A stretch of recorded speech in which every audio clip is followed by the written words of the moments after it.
এইটো পানী যোগান আঁচনি মাননীয় ৰেকিবুদ্দিন আহমেদ ডাঙৰীয়াই 2014 চনত আধাৰশিলা স্থাপন কৰিছিল। আমি ইয়াত বহুত ৰাইজ প্ৰায় 5000 মান ঘৰ হ'ব আমি এইটো পানী যোগান আঁচনিৰ কাৰণে নিৰ্মাণ কৰা হৈছিল। 2014 চনৰ হেৰিৰ পৰা আজিলৈকে ইয়াত কোনো পানীৰ ব্যৱস্থা নাই। ইয়াত ঠিকাদাৰে বহুত গাফিলতি কৰিছে। বিশেষকৈ ক'বলৈ গ'লে দেখা পাইছে এইবিলাক যিবিলাক নিৰ্মাণিত কাম ইয়াত মামৰে ধৰাৰ নিচিনা হৈছে আৰু তাৰ ঠিকাদাৰবিলাকে কম দামৰ পাইপ ইয়াত বহুত হেৰি কৰি দুৰ্নীতি কৰি পইচাবিলাক লুটি লৈ গৈছে।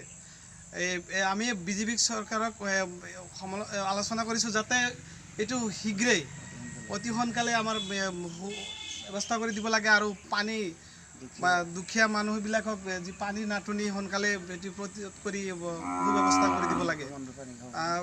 আমি পানীৰ কাৰণে বহুত ল'ৰা ছোৱালীৰ বেমাৰত পৰিব লগা হৈছে। গতিকে আমি চৰকাৰক টানি অনুৰোধ জনাইছোঁ যাতে এই পানী প্ৰকল্প আঁচনিটো সোনকালে গৃহ নিৰ্মাণটো সোনকালে হ'ব লাগে আৰু পানী অচিৰেই দিব লাগে, ছাপ্লাই দিব লাগে। ইয়াত বহুত দুৰ্নীতিগ্ৰস্ত হৈছে। ঠিকাদাৰে বহুত দুৰ্নীতি কৰিছে। চাওক কিমান কাঠবিলাক বা কিমান ধৰণৰ ইয়াতে পাইপবিলাক কম দামত দিছে।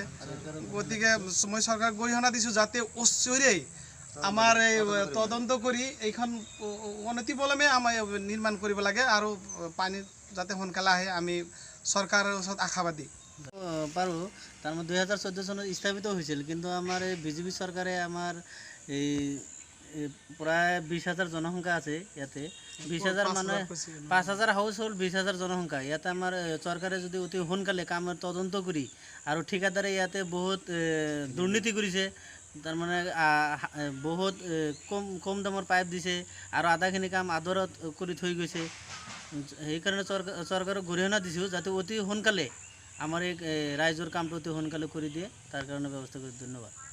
পানী আঁচনিৰ অনুৰোধ কৰি কওঁ যে আমি চৰকাৰক এইখিনি কওঁ যে যাতে পানী আঁচনি কামটো আৰম্ভ কৰি এই দুখীয়া মানুহক পানী শুদ্ধ পানী যাতে